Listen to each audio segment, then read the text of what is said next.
Isang cafe na may movie night with bonfire, barbecue, and some drinks kaya perfect ang chilling time mo dito. Kung may balak kang mag-Baguio, don't miss to visit this. Super relaxing ng view mo, tanaw na tanaw dito ang Mines View Park at Itogon, Benguet. Tas grabe ang sarap ng simoy ng malamig na hangin ng Baguio at Benguet. Tara, pag-usapan natin to. Isa na namang gabi ng kainan with friend. So ayun nga, may bagong pakulo ang Nimbus Cafe by Nature Tower dito sa Bacala, Trinidad na around 20 minutes away lang naman mula sa Baguio City proper. Turo ko kung paano mag-jeep dito at the end of the video. While waiting for the movie night to start, kumain muna tayo sa loob ng cafe kasi ginutom ko daw siya.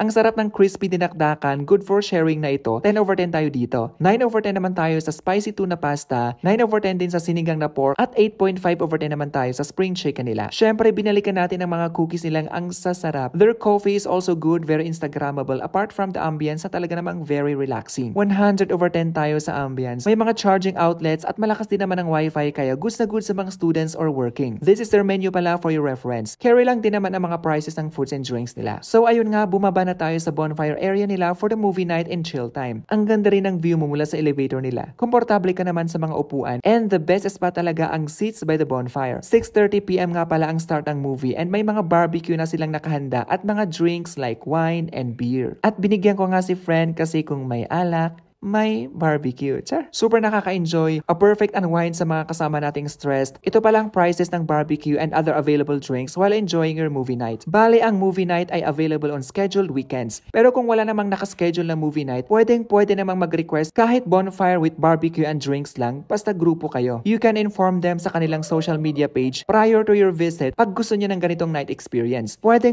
until 12 midnight, basta walang loud noise. Chill lang, kwentuhan ganon. Bale, every weekend may pakulo sila dito sa Nimbus Cafe like acoustics, stargazing night, at isa na dito ang movie night. Kaya better visit their Facebook page kung anong mga activities ang available and their schedules. May 100 pesos pala na entrance fee for the movie night inclusive of woods na pang bonfire at shuttle service from Nimbus Cafe hanggang Pactal Circle where you can ride a taxi or jeep pabalik ng city proper. Libre naman ang entrance fee sa mga naka-check-in sa kanilang hotel na very affordable din naman. May room sila for solo or couples, meron din for 2 to 4 packs, and for 3 to 6 people. You can book your accommodation through their phone numbers. This December 12 hanggang December 16, may stargazing night sila dito sa rooftop mula 9 PM hanggang 3 AM. Magkakaroon kasi ng Gemini's meteor shower. May 100 pesos entrance fee ito sa public inclusive of a shuttle service from Nimbus Cafe hanggang Pactal Circle. Pero available lang ang shuttle until midnight. Libre naman ito sa mga naka-check-in sa hotel. May kasama na itong free popcorn. Open naman ang Nimbus Cafe from 11 AM until 8 o'clock PM. From Wednesday to Monday. Close naman sila every Tuesday. Pero open naman every day ang kanilang hotel. Paano mag-jeep dito mula sa city proper? Puntahan lang natin ang terminal ng jeep na dumadaan dito mula sa Session Road. Lakad lang pababa on the right side na sidewalk ng Session hanggang sa pinakababa. Then take a right turn hanggang sa may BPI.